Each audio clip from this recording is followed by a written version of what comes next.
by exposing ourselves to fat, the whole goal is that we will probably start as a carb burner and we want to flick over to becoming a fat burner.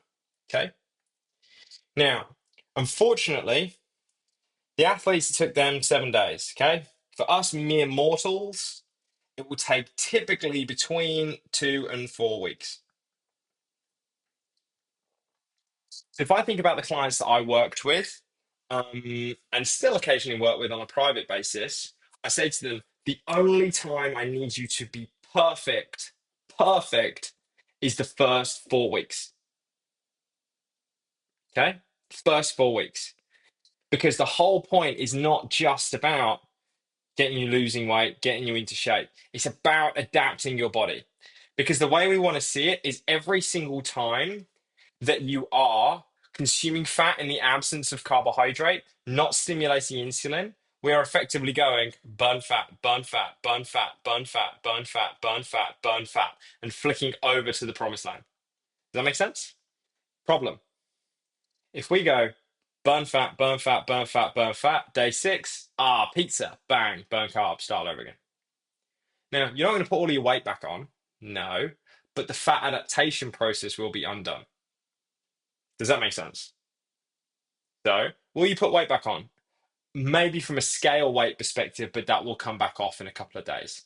That weight that will have been put on will have been water weight, but we've basically gone and given our body carbohydrate again. So we're back here. But if I go burn fat, burn fat, burn fat, burn fat, burn fat, burn fat, burn fat, get to the other end, and then go and have a pizza, it will then go burn carb. Instead of going all the way back over, it will just get back to here. And then I go and do my insulin lowering strategies again. I get back onto my low carb and I live my life here. So, in answer to the question that Samantha's just shared, which is if someone goes on holiday, completely undoes the whole thing, do they have to start all over again? It depends on so many things. It depends on how long has that person been fat adapted, depends on how insulin resistant they are, depends on what they actually did on holiday. Did they go on a cruise and absolutely send it and make sure that they got the most out of their all inclusive? Now, the beauty is when you are fat adapted and you go and have carbohydrate again, two very interesting things will happen. When you go through this process of being adapted to a low carb diet, you'll feel great to start with, and I'll run through this shortly.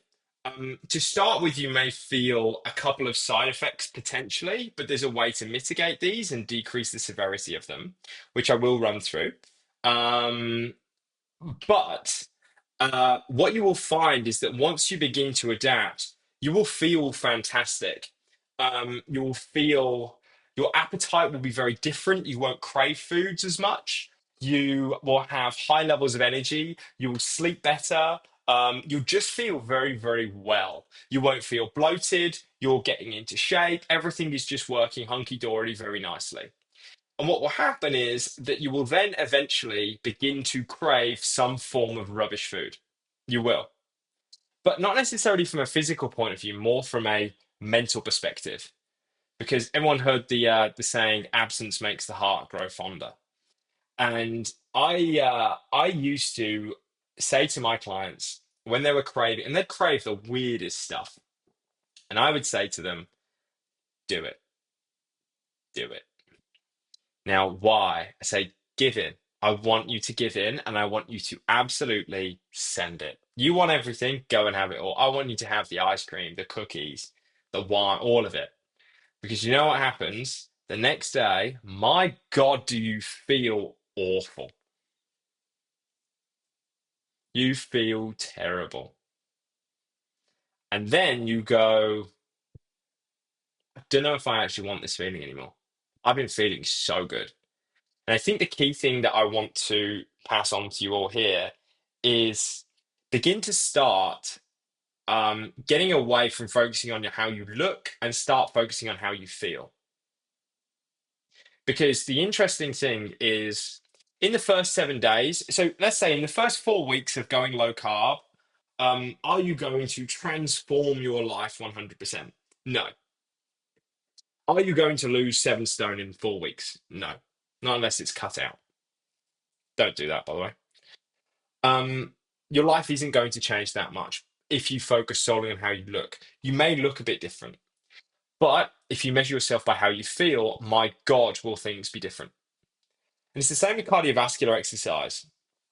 You go and do a training session. Has anyone ever gone and done a training session or had a week where you've worked your nuts off, and then you go and stand on the scales and absolutely nothing has changed? And you're like, I'm fed up of putting all of this time, energy, and effort and getting nowhere. Okay. That's because the feedback that I'm looking for is the scales. But if you flick it over, the problem is that I put all of this hard work in and the result that I get back doesn't actually come about. Well, eventually I'm going to start going, well, don't know how much longer I can carry on doing this. But if you begin to change your feedback away from focusing on how you look and towards how you feel, who feels different after doing some form of exercise? You feel a completely different person. And when the way in which you feel becomes the feedback and the result in itself, you then go, when I do that, I feel like this. When I do that, I get this. And then you will begin to want to do more of it because you're going after the feeling. And if you solely focus on improving how you feel, I promise you, how you look will change. So instead of going after the aesthetics, focus on the feeling. It's the same with the quantity. If you focus on the quantity will take care of itself. But if you focus on the quality, in terms of you focus on the feeling, what will happen will be that naturally you will then end up losing weight unintentionally, which is pretty awesome. Does this make sense? So I think the thing that I always kind of say to all of my clients, and I would urge you, like if you have that craving, give into it. Absolutely. You will feel terrible. You will feel terrible and you will go, I don't want to do this anymore. And you will want to get back to feeling well. I practice intermittent fasting. If I go and have some crap food, I just want to fast forever afterwards. I'm like, I don't want to eat. I do not want to eat now. I feel puffy. I feel bloated. I feel lethargic. I feel more anxiety coming about. It's why I don't really drink alcohol anymore. It's not because of how I look, it's because it is not good for my head. Because if I go out with the boys and have 10 pints, am I going to put weight on? No. But am I going to be in the hurt locker for a week? Oh my God, yes. I'm going to be in the hurt locker of depression and anxiety, and I'm not willing to pay that price anymore. No interest, zero. No interest. Does that mean that I don't like a glass of wine and the occasional beer? No, I do. But I'm just not interested in that. I'm not interested in it. No interest. No interest in having this horrible little voice tell me how rubbish life is when I actually have an amazing life with people that I love and love me. Does that make sense? So it's the same with when it comes to carbohydrates. I'm not saying it's to the same extent as alcohol, but I don't feel bloated. I don't feel tired. Like my back doesn't hurt. So again, if I look at myself, within my family, I have a predisposition to rheumatoid arthritis, which is an inflammatory condition. When I go and eat refined carbohydrates, when I go and have carbohydrates, my joints flare up. My joints flare up and I don't feel good. It results in pain. So for me, I have a choice. I can have the pleasure of having a load of Ben and Jerry's ice cream, but that then comes with joint pain.